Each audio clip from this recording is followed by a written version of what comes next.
ಸರ್ಕಾರಿ ಉರ್ದು ಹಿರಿಯ ಪ್ರಾಥಮಿಕ ಶಾಲೆ ಎಸ್ ಮಕಾನ್ ಕೋಲಾರ.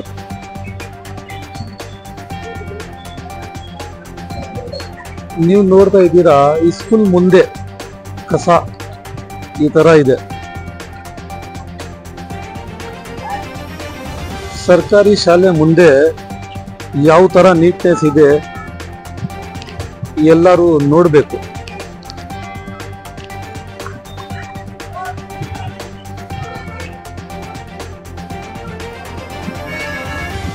ಇದ್ರ ಮೇಲೆ ಗಮನ ಕೊಡಬೇಕು ಮುನ್ಸಿಪಲ್ ಅವರು ಮತ್ತೆ ಈ ಏರಿಯಾ ಕೌನ್ಸಿಲರ್ ಅವರು.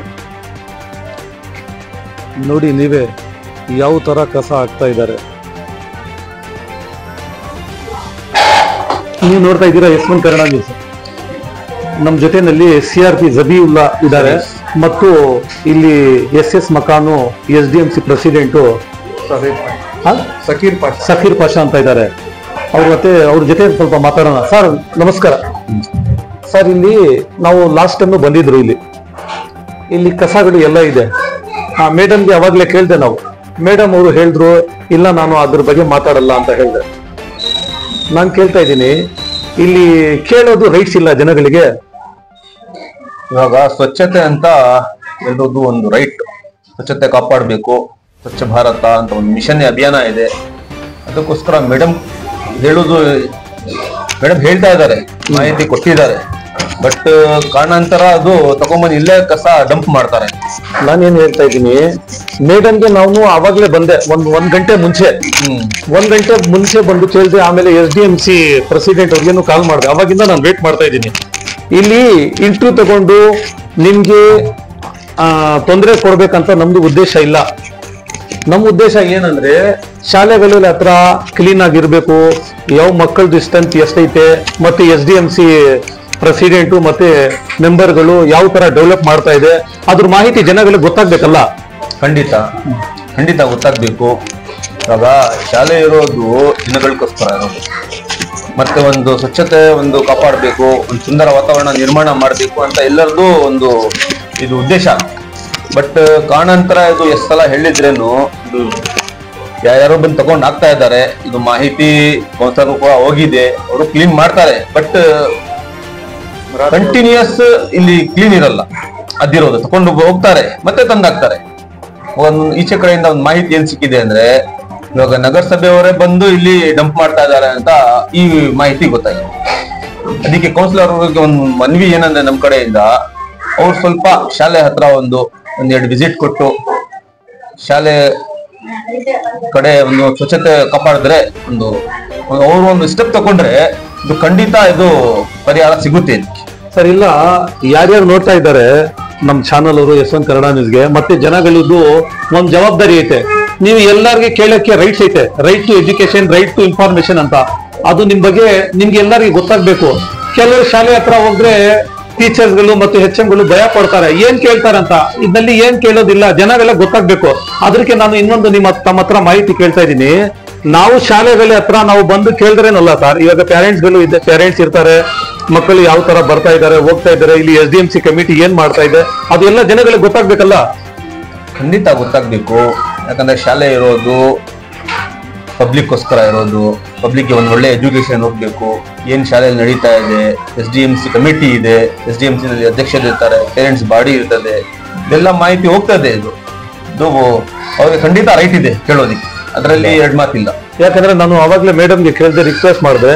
ಮೇಡಮ್ ಲಾಸ್ಟ್ ಟೈಮ್ ನಾವು ಇಲ್ಲಿ ಇಂಟರ್ವ್ಯೂ ಬಗ್ಗೆ ನಾವು ಮಾತಾಡಿದ್ರು, ಮಕ್ಕಳಿಗೆ ಎಲ್ಲ ನೀವು ಶಾಲೆಗೆ ಕಲಿಸಿ ಈ ಸ್ಕೂಲ್ ಚೆನ್ನಾಗಿ ನಡೀತಾ ಇದೆ ಅಂತ. ಅವಾಗ ಇವರು ನಮ್ಮ ಪ್ರೆಸಿಡೆಂಟ್ ಅವರು ಇರ್ದಿಲ್ಲ, ಇವಾಗ ಹೊಸವಾಗಿ ಬಂದಿದ್ದಾರೆ. ಅವ್ರ ಜೊತೆ ಸ್ವಲ್ಪ ಮಾತಾಡ್ತೀನಿ. ಸರ್, ಇವಾಗ ನೀವು ಪ್ರೆಸಿಡೆಂಟ್ ಆಗಿ ಎಷ್ಟು ತಿಂಗಳು ಎಷ್ಟು ವರ್ಷ ಆಗಿದೆ? ಈ ವರ್ಷ. ಇನ್ನೊಂದೇನಂದ್ರೆ, ನೀವು ಅವಾಗ ಬಂದು ನೋಡ್ತಾ ಇರ್ತೀರಾ? ನೋಡ್ತಾ ಇರ್ತೀವಿ. ಏನ್ ಕಂಪ್ಲೇಂಟ್ ಇದೆ? ಏನ್ ಕಂಪ್ಲೇಂಟ್ ಇಲ್ಲ. ಕಂಪ್ಲೇಂಟ್ ಅಂದ್ರೆ ನಾನು ಏನ್ ಹೇಳ್ತಾ ಇದ್ದೀನಿ, ಕಂಪ್ಲೇಂಟ್ ಅಂದ್ರೆ ನೀವು SDMC ಮೆಂಬರ್ಸ್ ಕೂತ್ಕೊಂಡು ಈ ಕಸಗಳ ಬಗ್ಗೆ ಏನಾದ್ರು ಇದು ಕ್ಲೀನ್ ಮಾಡ್ತಾರೆ, ತಿರ್ಗಾ ಯಾರು ಇರಲ್ಲ, ನೈಟ್ ಬಂದು ಹಾಕ್ತಾರೆ. ಇನ್ನೊಂದ್ ಏನಂದ್ರೆ, ಇವ್ರು ಹೇಳ್ದಂಗೆ ನಗರಸಭೆ ಅವರೇ ಬಂದು ಇಲ್ಲಿ ಆ ಕಸ ಹಾಕ್ಬಿಟ್ಟು ಹೋಗ್ತಾರೆ. ಒಂದ್ಸಲ ಎತ್ಕೊಂಡು ಒಂದೇ ಗಿತ ಎತ್ಕೊಂಡು ಎಲ್ಲ ಹೋಗ. ಅದಕ್ಕೆ ನೀವು ನಿಮ್ ಕಡೆಯಿಂದ ಮತ್ತೆ ಈ ಸ್ಕೂಲ್ದು ಲೆಟರ್ ಕಡೆಯಿಂದ ಅಲ್ಲಿ ಒಂದು ಕಂಪ್ಲೇಂಟ್ ಮಾಡ್ಬೇಕು ಸರ್. ಖಂಡಿತ ಮಾಡ್ತೀನಿ. ಇವಾಗವರೆಗೂ ಇಲ್ಲಿ ಕಸ ಹಾಕ್ತಾ ಇದ್ದಾರೆ, ಬಿಡ್ತಾ ಇದ್ದಾರೆ, ನೀವು ಹೇಳ್ತಾ ಇದ್ದೀರಿ, ಮೇಡಮ್ ಹೇಳ್ತಾ ಇದ್ದೀರಿ, ಕೊಟ್ಟಿದ್ದಾರೆ ಅಂತ ಹೇಳಿದ್ದೀರಾ. ಎಷ್ಟು ಸತಿ ಕೊಟ್ಟಿದ್ದೀರಾ ಸರ್? ಒಂದ್ಸಲ 2 ಸಲ ಕೊಟ್ಟಿದ್ದೀರಿ. ಇವಾಗ ಡೈರೆಕ್ಟ್ ಅಲ್ಲಿ ಮುನ್ಸಿಪಲ್ ಹೋಗಿ ಇದಾರಲ್ಲ ನಗರಸಭೆ ಅವ್ರಿಗೆ ಸರ್, ಇಲ್ಲಿ ಎಷ್ಟು ಟೀಚರ್ಗಳು ಬರ್ತಾ ಇದೆ, ಎಷ್ಟು ವೇಕೆನ್ಸಿ ಇದೆ, ಮತ್ತೆ ಮಕ್ಕಳುಗಳು ಸರ್ ಅದ್ರ ಬಗ್ಗೆ ನೀವು ಸ್ವಲ್ಪ ಜನಗಳಿಗೆ ಇನ್ಫಾರ್ಮೇಶನ್ ಹೋಗ್ಲಿ. ಎಷ್ಟು ಟೀಚರ್ಸ್ ಇದ್ದಾರೆ, ಎಷ್ಟು ಸ್ಟ್ರೆಂತ್ ಇದೆ?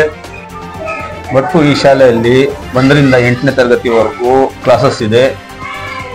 ಒಟ್ಟು 103 ಮಕ್ಕಳು ಇಲ್ಲಿ ವ್ಯಾಸಂಗ ಮಾಡ್ತಾ ಇದ್ದಾರೆ. ಅದರಲ್ಲಿ 8 ಶಿಕ್ಷಕರಿದ್ದಾರೆ, 8 ವೇಕೆನ್ಸೀಸ್ ಇದೆ. ಅದರಲ್ಲಿ HM ವೇಕೆನ್ಸಿ ಒಂದು ಖಾಲಿ ಇದೆ. ಅದರ ಬದಲು ಒಂದು ಗೆಸ್ಟ್ ಟೀಚರ್ ತಗೊಂಡಿದ್ದಾರೆ. PT ಟೀಚರ್ದು ಒಂದು ರಿಟೈರ್ಡ್ ಲಾಸ್ಟ್ ಇಯರ್, ಈ ವರ್ಷನೇ ರಿಟೈರ್ಡ್ ಆಗಿದ್ದಾರೆ, ಅವ್ರದ್ದು ಒಂದು ವೇಕೆನ್ಸಿ ಇದೆ. ಒಟ್ಟು 8 ಶಿಕ್ಷಕರು ಇಲ್ಲಿ ಕೆಲಸ ನಿರ್ವಹಿಸ್ತಾ ಇದ್ದಾರೆ. ಇವಾಗ ಆಲ್ ಟೀಚರ್ಸ್ ಇವಾಗ ಪ್ರೆಸೆಂಟ್ ಇದ್ದಾರೆ ಸರ್? ಎಲ್ಲರೂ ಕೆಲಸ ಪ್ರೆಸೆಂಟ್ ಇದ್ದಾರೆ, ಎಲ್ಲರೂ ಕೆಲಸ ನಿರ್ವಹಿಸ್ತಾರೆ. ನೀವು ಎಷ್ಟು ಯಾವ ದಿನ ಇಲ್ಲ ತಿಂಗಳಿಗೆ ಒಂದ್ಸರಿ ಇಲ್ಲ 15 ಡೇಸ್ಗೆ ಒಂದ್ಸರಿ ವಿಸಿಟ್ ಕೊಡ್ತೀರಾ ಇಲ್ಲಿ? ತಿಂಗಳೊಮ್ಮೆ ಅಥವಾ 2 ಸಲ ನಾನು ವಿಸಿಟ್ ಕೊಡ್ತೇನೆ ಶಾಲೆಗೆ ಸರ್. ಮತ್ತೆ ಇಲ್ಲಿ ಟೀಚರ್ಸ್ಗಳು ಯಾರ್ಯಾರು ಓದ್ತಾ ಇದ್ದಾರೆ, ಟೀಚರ್ಸ್ಗಳಿಗೂ ಮಕ್ಕಳು ಯಾವ ಶಾಲೆಗಳಲ್ಲಿ ಓದ್ತಾ ಇದ್ದಾರೆ? ಅದು ವಿಷಯ ಎಲ್ಲರಿಗೆ ಸಹಜ ಗೊತ್ತಿರೋದೆ. ಇವಾಗ ಅದು ಪ್ರಶ್ನೆ, ಅದು ವಿಧಾನಸಭೆನಲ್ಲಿನೂ ಅದು ಪ್ರಶ್ನೆ ಎತ್ತಿದ್ದಾರೆ. ಸರ್ಕಾರಿ ಶಾಲೆ ಟೀಚರ್ಸ್ ಸರ್ಕಾರಿ ಶಾಲೆಯಲ್ಲಿ ಓದಿಸ್ಬೇಕು ಅಂತ ಒಂದು ಆದೇಶನೂ ಆಗಿತ್ತು. ಬಟ್ ನಿರ್ದೇಶನದಿಂದ ಇದು ಏನು ಕೋರ್ಟ್ ಇಂದ ಒಂದು ರೈಟ್ ಇದೆ, ಯಾವುದು ಖಂಡಿತ ಏನು ಕಂಪಲ್ಸರಿ ಮಾಡೋ ಹಾಗಿಲ್ಲ ಸರ್. ನಾನು ಓದಿಸಿದ್ರೆ ಒಳ್ಳೇದು. ನನ್ನ ಮಗುಗೆ 1 to 4th ನಾನು ಗೌರ್ಮೆಂಟ್ ಶಾಲೆಯಲ್ಲಿ ಓದಿಸಿದ್ದು. ಅದೇ ಸರ್, ನಾನೇನ್ ಹೇಳ್ತಾ ಇದ್ದೀನಿ, ನಿಮ್ ಮಕ್ಕಳು ಯಾವ ಶಾಲೆನಲ್ಲಿ ಓದ್ತಾ ಇದ್ದಾರೆ? 4ನೇ ತರಗತಿವರೆಗೂ ಗೌರ್ಮೆಂಟ್ ಶಾಲೆಯಲ್ಲಿ ಓದಿದ್ದು. ಇವಾಗ 5ನೇ ತರಗತಿಯಿಂದ ದೂರ ಇದೆ ಶಾಲೆ, ದರ್ಗಾ ಶಾಲೆಯಲ್ಲಿ 1 to 4th ನಾನು ನನ್ನ ಮಗುಗೆ ಹಾಕ್ಸಿದೆ. ಆಮೇಲೆ ದೂರ ಇದೆ ಅಂತ ನಾನಿರೋದು ಕೋಟೆಯಲ್ಲಿ, ಅಲ್ಲಿಂದ ದೂರವಾಗುತ್ತೆ ಅಂತ ಇವಾಗ ಆಕ್ಸ್ಫರ್ಡ್ ಶಾಲೆಗೆ ಹಾಕಿದ್ದೀನಿ ನನ್ನ ಮಗು. ಸರ್, ನಂದು ಏನ್ ರಿಕ್ವೆಸ್ಟ್ ಅಂದ್ರೆ, ಎಲ್ಲರೂ ಗೌರ್ಮೆಂಟ್ ಟೀಚರ್ಸು ಮತ್ತೆ ಸ್ಟಾಫ್ ಅವರು ಎಲ್ಲರೂ ಅವ್ರ ಮಕ್ಕಳೇ ಆ ಗೌರ್ಮೆಂಟ್ ಶಾಲೆಗಳಲ್ಲಿ ಆದ್ರೆ ಒಳ್ಳೇದು. ಬೇರೆಯವ್ರಿಗೆ ಒಂದು ಉದ್ದೇಶ ಹೋಗ್ತದೆ. ಯಾಕಂದ್ರೆ ಟೀಚರ್ ಜಾಬ್ಗಳು ಗೌರ್ಮೆಂಟ್ದು ಬೇಕು, ಶಾಲೆಗಳು ಪ್ರೈವೇಟ್ ಬೇಕಂದ್ರೆ ಅದ್ರ ಬಗ್ಗೆ ಏನ್ ಹೇಳ್ತೀರಾ? ಇದು ನೀವು ಪ್ರಶ್ನೆ ಎತ್ತಿದ್ದು ಒಳ್ಳೇದೇ ಪ್ರಶ್ನೆ, ಬಟ್ ಇದು ಸ್ಟೇಟ್ ಪ್ರಾಬ್ಲಮ್. ಇದು ಇವಾಗ ನನ್ನ ಒಂದು ಅಭಿಪ್ರಾಯದಿಂದ ಅದು ಪರಿಹಾರ ಸಿಗಲ್ಲ ಅದಕ್ಕೆ. ಬಟ್ ಹಾಕಿದ್ರೆ ಒಳ್ಳೇದೇ ಸರ್. ನಿಮ್ದು ರಿಕ್ವೆಸ್ಟ್ ಏನ್ ಸರ್ ಟೀಚರ್ಗಳಿಗೆ? ಯಾಕಂದ್ರೆ ನೀವು CRP, ನೀವು ಜವಾಬ್ದಾರಿ ಕೆಲಸಗಳಲ್ಲಿ ಇದ್ದೀರಾ, ನಿಮ್ ಜವಾಬ್ದಾರಿ ಪೂರ್ತಿ ನಿಭಾಯಿಸ್ತಾ ಇದ್ದೀರಾ ಇಲ್ಲ? ಇವಾಗ ಬೀಯಿಂಗ್ ಎ CRP ನನ್ನ ಕರ್ತವ್ಯ ಏನಿದೆ, ಶಾಲೆಗಳನ್ನ ವಿಸಿಟ್ ಮಾಡಬೇಕು, ಅದು ಪ್ರಗತಿ ಪರಿಶೀಲನೆ ನೋಡಬೇಕು, ಮತ್ತೆ ಬೇರೆ ಏನೇನು ಸ್ಕೀಮ್ಸ್ ಡಿಪಾರ್ಟ್ಮೆಂಟ್ ಇಂದ ಬರ್ತಾ ಇದೆ ಅದು ಮಕ್ಕಳಿಗೆ ತಲುಪಿಸ್ತಾ ಇದ್ದೇನೋ ಅದನ್ನು ನಾವು ಚೆಕ್ ಮಾಡಬೇಕು. ಶೂ ಇದೆ, ಅದು ಎಲ್ಲ ಮಕ್ಕಳಿಗೆ ತಲುಪಿದ್ಯಾ? ಮಿಡ್ ಡೇ ಮೀಲ್ ಇದೆ, ಎಲ್ಲ ಮಕ್ಕಳಿಗೆ ತಲುಪಿಸ್ತಾ ಇದ್ದೀರಾ? ಮತ್ತೆ ಎಕ್ಸ್ ಇದೆ, ಅಜೀಂ ಪ್ರೇಮ್ಜಿ ಫೌಂಡೇಶನ್ ಇಂದ ಡಿಪಾರ್ಟ್ಮೆಂಟ್ ಇಂದ 2 ದಿವಸ ಕೊಡ್ತಾ ಇದ್ರು. ಇವಾಗ ಅಜೀಂ ಪ್ರೇಮ್ಜಿ ಫೌಂಡೇಶನ್ ಇಂದ 4 ದಿವಸ ಆಡ್ ಮಾಡಿ ಪೂರ್ತಿ 6 days ಕೊಡ್ತಾ ಇದಾರೆ, ಅದನ್ನು ಪರಿಶೀಲನೆ ಮಾಡಬೇಕು. ಮತ್ತೆ ಟೀಚರ್ಸ್ ಕರ್ತವ್ಯ ಏನಂದ್ರೆ, ಟೀಚರ್ಸ್ ಟೈಮ್ ತಕ್ಕಾಗಿ ಬರಬೇಕು, ಅವ್ರ ಕರ್ತವ್ಯ ನಿರ್ವಹಿಸಬೇಕು. ಇನ್ನೊಂದು ನಮ್ BO ಆದೇಶ ಮಾಡಿದ್ದಾರೆ ಏನಂದ್ರೆ, ಟೀಚರ್ಸ್ ಯಾವ ಕಾರಣಕ್ಕೂ ಅಸಿಸ್ಟೆಂಟ್ ಟೀಚರ್ ಮೊಬೈಲ್ ಶಾಲೆ ಅವರ್ಸ್ ನಲ್ಲಿ ಬಳಸಬಾರ್ದು ಅಂತ ಆದೇಶನೂ ಆಗಿದೆ. ಅದನ್ನು ಪಾಲನೆ ಮಾಡಬೇಕು. HMಗೆ ಒಂದು ಅನುಮತಿ ಇದೆ, ಆನ್ಲೈನ್ ವರ್ಕ್ಸ್ ಏನಾದ್ರು ಮಾಡ್ಬೇಕಂದ್ರೆ, ಮಾಹಿತಿ ಕೊಡ್ಬೇಕಂದ್ರೆ ಸ್ವಲ್ಪ ಮಟ್ಟಕ್ಕೆ HMಗೆ ಒಂದು ಅನುಮತಿ ಇದೆ, ಬೇರೆ ಅಸಿಸ್ಟೆಂಟ್ ಟೀಚರ್ಸ್ಗೆ ಅನುಮತಿ ಇಲ್ಲ. Without mobile using they have to do their work.